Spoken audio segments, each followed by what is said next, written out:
But then you do have, and this is the biggest thing that is really the biggest thing people need to understand, is this is extremely well thought out, well funded by extremely powerful individuals, and the propaganda psy-op campaign for it has been relentless. You only need to look at some of the organizations that back this, these massive NGOs, quote unquote charities, all of these things that back this. We are just regular people.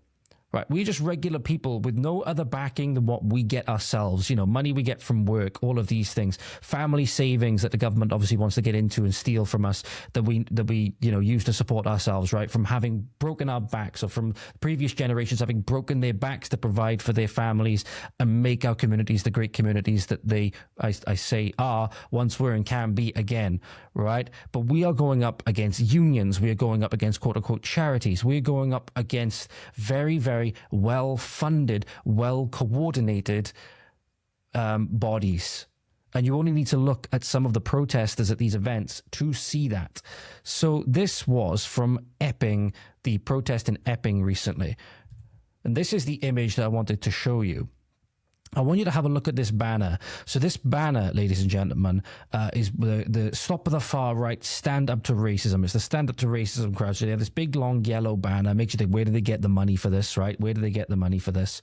They have the Stand Up to Racism logo. They have Care for Refugees. They don't let the far right divide us with their hatred and violence. Unite despite the fact that it's these ones that are the violent ones more than anything. You look at the protests in Epping with the actual nationalists and actual, whether you agree with them or not, but the locals of these areas, they are the ones cleaning up after these people. These are the ones that, after they've been bussed in, mind you, after they've been bussed in from afar, like I said, these are paid agitators in many instances. They're paid agitators, and they are bussed in to disrupt local protests that don't want migrants who are much more likely to commit crime going in the communities and stuff like that, for example. These are paid actors a lot of the time. You need to look at, for example, the high vises to see that. Where they're getting high vises from. Nobody thinks to wear a high vis. You don't see a local protest people with high vises on, right, a lot of the time, unless it's something like a Tommy Robinson, Unite the Kingdom, in which case it's not a local grassroots in a small town. It's not like a local protest against these things, right? But it's these people that leave the mess. It's these people that disrespect the communities. It's these people that leave, trails of destruction in their wake. And then it's actually the quote unquote far right that actually clean up after these people at these protests. But have a look at this banner. Just have a look at this banner, ladies and gentlemen, and look at the names you see across the bottom. One of them stands out immediately on the bottom left. Unison, largest union in the UK, I believe. Then you have things. I'll see if I can zoom in a little bit now, because there's more along this way. It's a very, very weird one along here. So if I zoom in on this bit here, you have equity. Equity, obviously, cover word for communism and socialism, right? You have what else we got? A lot of these I'm not exactly 100% familiar with, but this is another one here. Bakers, Food and Something Workers Union. If you move this, I can't move it over, but this is quite an interesting one. You have Muslim Voices, and then you also had the Jewish Socialists group. So that is very, very interesting. Now, I'm not saying that, a lot of people would say that I'm anti-Semitic or whatever for even pointing that out. I would be the first to say that anti-Semitism certainly does exist, but the term has been weaponized and politicized to no end, simply to talk about things that people don't like. But here's a little close-up of that, again, ladies and gentlemen, which you'll be able to see in a little bit more detail if I just bring this up on screen now.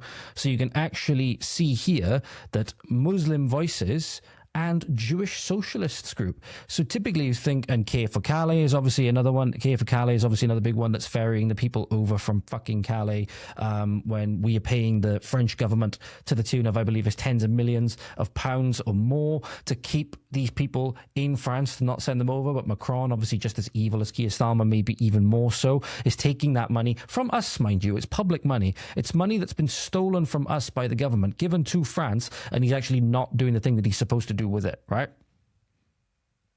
So it's kind of weird, though. You see Jewish Socialist group and Muslim Voices. So we talk about that in terms of religion, right? In terms of religion, that Muslims don't get along with most people simply by virtue of what the scriptures say. A lot of the time, don't take the Jews and Christians as friends, all of this stuff, right? Slay the unbelievers wherever you find them. All of these things, right? But you have these charities or these lobbying groups, it would seem, that are now actively going to bring more of these people that they know are damaging Britain to Britain. It makes you wonder why. What the hell is uniting other than just destruction of national sovereignty, destruction of people implementing a one-party state, power, money? What is driving these two forces together? Or do they even know it? Do they even know that they've signed on to the same banner? But this is what I mean, guys. It is extremely well funded, and it all has government backing as well. Can you imagine what, say, for example, just regular people like you and me, or a person with a podcast, whatever, could do with the resources of government? And then you see exactly how it's been such a well-executed, powerful propaganda campaign. None of this is grassroots. They're scared of people getting together like they did in Epping. They are scared of that because it is grassroots, because it is I don't want to call it an uprising, but it is people banding together because they realize that they have nowhere else to go. That they have to fight back in a way. They're being peaceful, obviously, but they have to fight back. And that is the one thing they fear, that regular people, just like you and me, getting together, taking a stand for our communities. Because the only thing, I said this in a comment on YouTube recently, the only thing that we have that gives us any kind of advantage, because we have to remember the state, i.e. the government, has a monopoly on force. With the military, with the police, with everything, right? And the law at their back, and the politicized judiciary at their back. They have a monopoly on force, okay? And that's the case with every corrupt dictatorship around the world. That's the case with every country, right? The leader of the country has a monopoly on force. Okay, fair enough. So we don't have the monopoly on force. We can't necessarily fight back physically in that sense. What is the one thing that we have just as regular people that the government does not have, that does not have in at least a capacity to match? That is our number. That is why they're trying to ramp up efforts to bring in more foreign people, by the way, not only to enforce us, because it gives them more people in their army that match the size of ours. You can take into account England. If you take into account just the regular population of the UK, I think it's somewhere around 70 to 80 million at the moment. How big's the military, for example? How big's the military? I don't even think it reaches 100,000 now, if I'm honest. We downscaled so massively. I don't even think it matches 100,000, right? I'll have to let me just see if I can quickly find out. Let me just see if I can find it. Let me see. Oh, no, there we go. I was slightly wrong. So the UK Armed Forces, at least just according to Google, consists of approximately 181,000 personnel. This includes the British Army, Royal Navy, Royal Air Force, and Royal Marines. In 2025, British Army had around 109,000, Royal Navy had around 37,900, and the Royal Air Force had around 34,830. Teeth in. So the thing is, when you have a country, and you got to take into account, obviously this is disregarding now in the sense of military hardware, guns, gunships, bombs, nukes, whatever, all of this stuff, right? But the one advantage that we do have is our number. Population of the UK, 2024, just according to Google, the most recent is about 69.23 million. Now, can you imagine, let's say half of those are men. Let's just go down the route and say half of those are men. So that's just under 35 million. So say around 34 million. Was it around 34,700,000 or so? 700,000? 34,700,000. And the majority of those, I'm just thinking back again, not using these as a 100% reliable source, but a lot of the guys sharing the Homeland Party pamphlet that says we are being replaced. And it goes from like 1990s when foreign-born people were about 5 or 6%, whatever it was. And now I believe it's just below 75%. Let's go in the middle and say it's 72.5 that are just regular people like you and me, native-born people. So if we take that, if we just say that it is, let's just do this. Let's work it out. Yeah, so we're looking at about 34,615,000. Let's just say that. So 34, say that. And then let's work at about 72.5% of, I didn't want to do that. Let's work out, where is it to? Okay, give me 2 seconds, guys. I will have this done in a moment.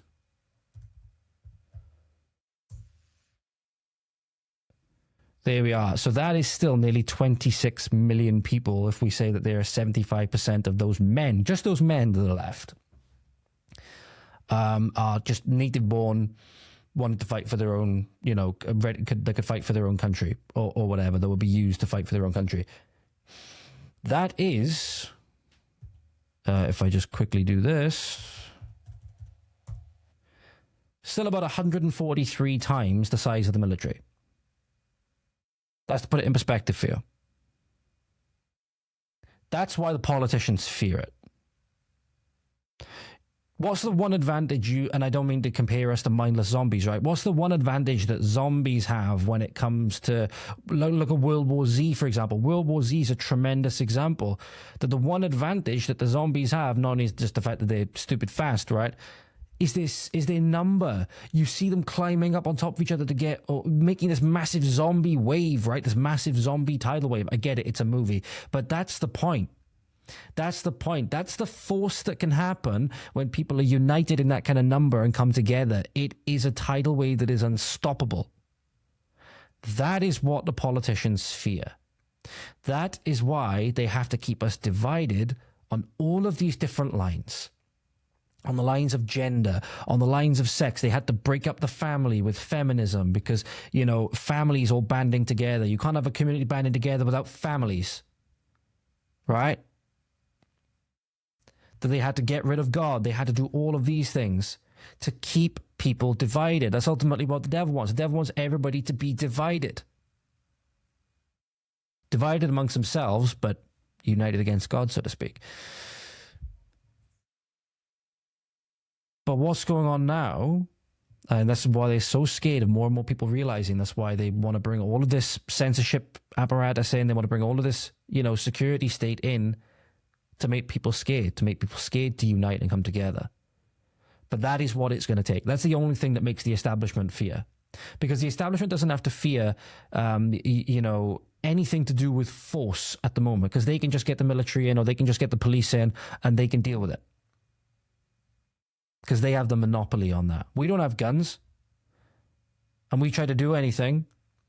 You know, a lot of times we can't even own any weapon of any kind, right? Sooner or later, they'll probably start cracking down on sports equipment. Right? But not to mention, you do anything against the police or anything like that, you can go and rape a child, right? You can go and rape a child. If you're from a foreign descent and you're from a particular religion, you'll be perfectly fine. If you even so much as breathe wrong and you're from the other race, you're from a native race and from a native ethnicity, and maybe you follow a certain religion also, and you go to prison for the rest of your life. Or you'll have years taken away from you and you wonder if your family's safe, all of these things, right?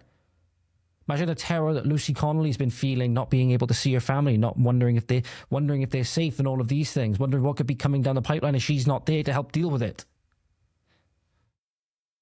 You know, imagine how Peter Lynch felt with his family. Sadly, I think it got so much to him that obviously he made the choice to end his life. God rest his soul. Like I said, the war started a long time ago.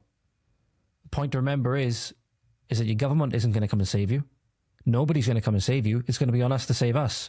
We have to remember that it's our numbers are the only thing that are going to keep us in this game. Our numbers are the only thing that's going to keep us in this game. We need to be united. We need to be united. And even if you're against me right now because you hate my political views and you hate what I'm saying to you, this fight is for you, even though you disagree with me, but the system will come back around and get you as well. Make no mistake. No one is safe. No one is safe. Again, you look at the history of the Soviet Union. As soon as somebody falls out of favor And that could be for any reason. That could be on the paranoid whims of a frantic dictator, right? Your head is next on the chopping block. Make no mistake about it. So it might be me today. It'll be you tomorrow.